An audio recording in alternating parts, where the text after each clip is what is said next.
আজি মোৰ বহুত দুখ লাগিছে, আজি আনন্দও লাগিছে। মোক ক'বলৈ আৰু ৰাস্তা নাই।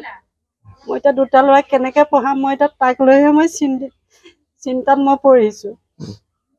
কেনেকৈ পঢ়াম, মই কি কৰিম? মই তাৰ দাদাকতো এতিয়া BA পঢ়ি আছে, তাকো এতিয়া দুইটা একেলগে যাব লাগিব। মই পঢ়াব পাৰিম নে নোৱাৰিম, মই সেইটোহে চিন্তা কৰিছোঁ এতিয়া। হয়, মোৰ খুব ভাল লাগিছে। কষ্ট কৰিছোঁ, সেই ফল পাইছোঁ। আৰু শিক্ষক শিক্ষয়িত্ৰী বিদ্যালয়ৰ সকলো ছাৰ বাইদেৱে সহায় সহযোগিতা কৰিছে আৰু গাঁওখনৰ সকলো ৰাইজে আশীৰ্বাদ প্ৰদান কৰিছে আৰু মা দেউতাৰ কষ্টৰ ফল আজি মই পাইছোঁ। মই 93.2% লাভ কৰিছোঁ। হয়, মই জামুগুৰি উচ্চতৰ মাধ্যমিক বিদ্যালয়ৰ পৰা উত্তীৰ্ণ হৈছোঁ। লক্ষ্যটো মোৰ ডাঙৰেই হয়। এতিয়া যিহেতু আমি আৰ্থিকভাৱে ইমান সবল নহয়, গতিকে সেইখিনি মা দেউতাক তেওঁ কষ্ট কৰিছে, যিমানখিনি পাইছে তেওঁলোকে দিছে। দুদিন দেৰি হৈছে, তেওঁ দিছে। গতিকে মই কি ক'ম, যদিকে কোনোবাই তেনেকৈ সহায় কৰিব বিচাৰে সহায় কৰিব পাৰিব। আৰু লগতে আশীৰ্বাদটো বিচাৰিছোঁ সকলোৰে পৰা, যাতে আগলৈও তেনেকৈ আগবাঢ়ি যাব পাৰোঁ। হয়, দেউতাই দিন হাজিৰা কৰে, মাও দিন হাজিৰা কৰে। হয়, কষ্ট হৈছে বাৰু। আৰ্থিক দুৰ্বলতা কেতিয়াও উন্নতিৰ ক্ষেত্ৰত হেঙাৰ হ'ব নোৱাৰে। মনোবল থাকিলে সকলোখিনি সম্ভৱ হয়।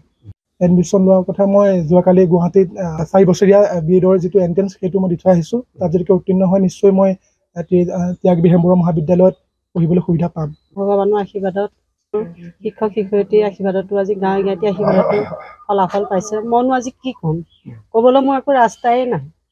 বহুত কষ্ট কৰিছে, সিও কষ্ট কৰিছে, সময়মতে যোগাৰ দিব পৰা নাছিলোঁ। আজি মোৰ বহুত দুখ লাগিছে, আজি আনন্দও লাগিছে। মোক ক'বলৈ আৰু ৰাস্তা নাই। মই এতিয়া দুটা ল'ৰা কেনেকৈ পঢ়াম, মই এতিয়া তাক লৈহে মই চিন্তাত মই পৰিছোঁ।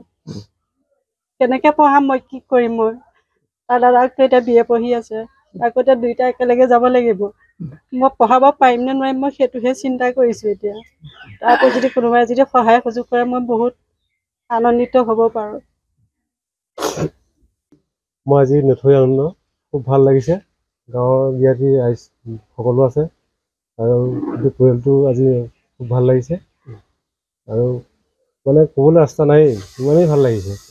মই দিন হাজিৰা কৰোঁ, মই যি পাওঁ তাকে কৰোঁ, দিন হাজিৰা কৰোঁ। গাঁৱলৈ হ'লেও যাওঁ, কিবা কৰি হ'লেও যাওঁ, মানে হাজিৰা কৰি দিনটো আহোঁ।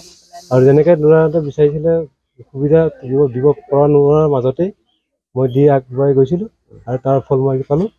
ইমান মানে ভাল লাগিছে, মই ক'ব নোৱাৰোঁ। এনেকুৱা আনন্দিত হৈছোঁ।